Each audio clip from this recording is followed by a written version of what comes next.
आप साहब मुझे बता दो, जिस दिन हमने 15 तारीख के जिस दिन प्रेस कॉन्फ्रेंस पिछली बार बात किया था प्रेस के साथ, ये सारी जो बातें वीडियो आई, इसके बाद उसमें एक फोन नहीं उठाता, एक बात नहीं करता, किसी से बात नहीं करता, और तो और इसके बाद लगातार उनके लोग लगातार तरह तरह के अपने खिलाफ षड्यंत्र करते हैं, लगातार पूछ लीजिए हमारे और माननीय विधायकों से भी। तो इस तरह का अगर हत्या कराने से कोई मुख्यमंत्री बन सकता है, उनको मुबारक है। सोच आपके माध्यम से ही करूंगा कि इसको उसको सद्बुद्धि दे, उसके पर विचार करे, अपने विचार बदले, ताकि हत्या करने का साजिश न रचे। हत्या करने वाले, गुंडागर्दी करने वाले, दहशत कराने वाले को समाज से कोई स्थान नहीं मिलता है, उसका जगह कहाँ होता है जनता पहुँचा देती भाई।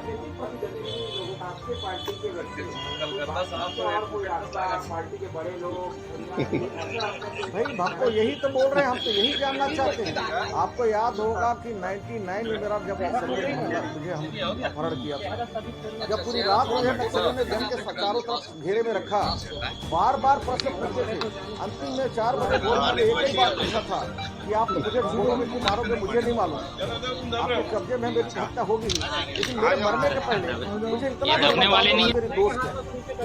उसी तरह से आज भी मैं पूछ रहा हूँ आपके माध्यम से भी, टीएस बाबा से भी, पुनिया से भी, आज पूछूंगा पुनिया सर से भी, राहुल जी को भी मैंने ये देखो पत्र लिख रहा हूँ, पुनिया जी को, पूरा वोटिंग टाइम, और उसी बात को पूछ रहा हूँ कि मेरा दोस्त बता दीजिए कि मेरी गलती क्या है, फिर मुझे मरवाना हो मरवा दो, ये बनना है बन जाओ, लेकिन मेरी गलती को बता दो कि हमने क्या अपराध किया है जो मुझे मेरे ऊपर हमला करा रहे हो। भाई हम न तो सीएम के कैंडिडेट हैं, न मुख्यमंत्री के दावेदार हैं कि मैं आपका कंपटीटर हूँ, न ही कोई मंत्री के दावेदार हूँ। मैं तो एक आदिवासी विधायक से आता हूँ, अपने क्षेत्र की आवाज बनकर आता हूँ, उनके लिए लड़ाई लड़ता हूँ, और उसमें हमारी क्या कम्युनिकेशन की बात होगी। हाँ, मेरा दोष इतना ही है, मेरे सामने जो सही दिखता है मैं बोल देता हूँ, अगर इसकी सजा देना चाहते हैं ना तो मैं भूपेश बघेल का समर्थक हूँ, न ही टीएस बाबा का समर्थक हूँ, मैं कांग्रेस का समर्थक हूँ। कांग्रेस के सम्मान में भूपेश बघेल काम कर रहे हैं, कांग्रेस की गाइडलाइन पे काम कर रहे हैं, छत्तीसगढ़ की जनता की भलाई कर रहे हैं। हम सभी वर्गों को बात सुनते हैं, इसलिए भूपेश बघेल का समर्थन करते हैं। भूपेश बघेल ने मुझे खरीद नहीं लिया है, भूपेश बघेल अच्छा काम करता है इसलिए अच्छा बोला, मैं बोलूंगा खराब कर रहे हो। ये हम उस जमाने में था, सरगुजा में हमारा आपने सुना होगा, ये राजा महाराजाओं की जब राज थी तो हमारे पूर्वजों को बांध के पीटते थे। आज हम पूरा वोटिंग अपने अधिकार के बारे में जानते हैं, अगर हमने अपनी बात को व्यक्तव्य करे तो कौन सा गुनाह कर दिया? आप हम लोगों को पीटते थे, क्या आज भी हमको पीटोगे आप?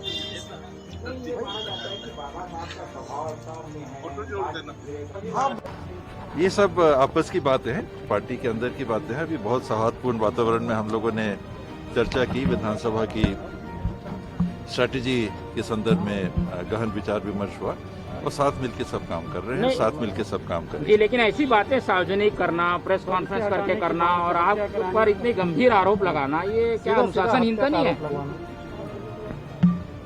हो सकता है भावना में कभी कोई बात हो, उसमें बात नहीं आती। अभी तो मिले हम लोग, साथ में मिले, साथ में बात करना, साथ में भोजन भी लेना, तो कहीं कोई बात मन में आ भी जाए अगर तात्कालिक, तो बातचीत करके सारी चीज निराकृत भी। ऐसे आरोपों पर क्या कहेंगे? क्या आपका कहना है? आप पे आरोप लग रहे हैं कि आप वहाँ पर दबाव बनाते हैं, किसी को परेशान करते हैं, ऐसे आरोपों पर क्या कहना है? उस क्षेत्र में और कुछ हद तक छत्तीसगढ़ में मैं समझता हूं कि शायद मैं खुद जितना अपने आप को नहीं जानता, मेरे से उससे ज्यादा लोग जानते हैं मेरे बारे में, तो उसके आगे बहुत कुछ कहने को नहीं है। सर, लेकिन ये आरोप क्या प्रेरित है, राजनीति से प्रेरित है क्या ये आरोप? भावनात्मक मुझे लगता है, एक दबाव की स्थिति में भावना में कहीं कभी कोई बात आती है, बैठ के जब बात होती है तो बहुत सारी चीजें स्पष्ट हो जाती हैं। लेकिन कह रहे हैं कि टीएस बाबा के रहने से सरकार की छवि पे असर पड़ रहा है, उनको मंत्री पद से बर्खास्त करना चाहिए, दबाव है क्या? मुझे नहीं लगता ऐसा कुछ होना तो नहीं चाहिए। सर, लेकिन एक बड़ा सवाल इसमें यह है कि जितने सरगुजा संभाग के विधायक हैं, उनमें से लगभग आधे विधायक मौजूद थे वहां पर, और सबका कहना था कि टीएस सिंहदेव सामंतवादी राजा महाराजाओं आज भी सरगुजा आजाद नहीं है, उसके बुजुर्गों ने जो है हमको प्रताड़ित किया, अब आज प्रताड़ित कर रहे हैं। तो क्या इस तरीके के बयान को भी देखें तो क्या कांग्रेस पार्टी के लिए, आपकी छवि के नुकसान के लिए नहीं है? मेरी छवि सार्वजनिक है, कोई छुपी हुई नहीं है। मेरे बाप दादाओं ने क्या किया होगा, सरगुजा के बाहर पता नहीं लोग कितना जानते हैं नहीं जानते हैं। सरगुजा में तो लोग जानते होंगे, उन्होंने कितनों को प्रताड़ित किया, कितनों का साथ दिया, कितनों को मदद करने की कोशिश की, कितनी अपनी जिम्मेदारियां निभाई। तो मुझे नहीं लगता है कि और कुछ कहने की जरूरत है, ये लोगों की बात है। ये कोई साजिश है आपके खिलाफ? साजिश हो रहा है सर? भावनाएं हैं, मुझे लगता है सर आप भावनाएं समय के साथ शांत हो जाती हैं। क्या ये रिपोर्ट आप क्या आलाकमान को देंगे, इस मसले की जानकारी देंगे, क्योंकि वो तो पत्र लिख रहे हैं? ये तो पार्टी की बात है, पार्टी के फोरम के अंदर जो भी बात होगी पार्टी के फोरम में हम सर एक और सवाल है, मुख्यमंत्री पद की बात कहाँ से बार बार आती है? फिर से आपको मुख्यमंत्री बनना है शायद, 3-4 इसलिए ऐसा विधायकों की कर रहे हत्या हैं। करा ऐसा के भी अगर वो कहा। मुख्यमंत्री बन जाएंगे तो उन्हें बधाई हो। ऐसी बात क्यों आती है गाय बगैर? इसमें क्या कमेंट किया जाए, कोई कमेंट, नो कमेंट बेटर है।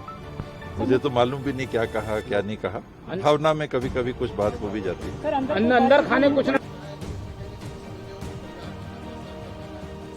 सर जो काफिले पर कल हमला हुआ था, मुझे कोई जानकारी नहीं है, जो भी दोषी होगा उस कार्रवाई होगी। सर लेकिन एक विधायक जो है सीधे स्वास्थ्य मंत्री टीएस सिंहदेव के ऊपर आरोप लगा रहे हैं, उन्होंने मीडिया में बाइट दी है।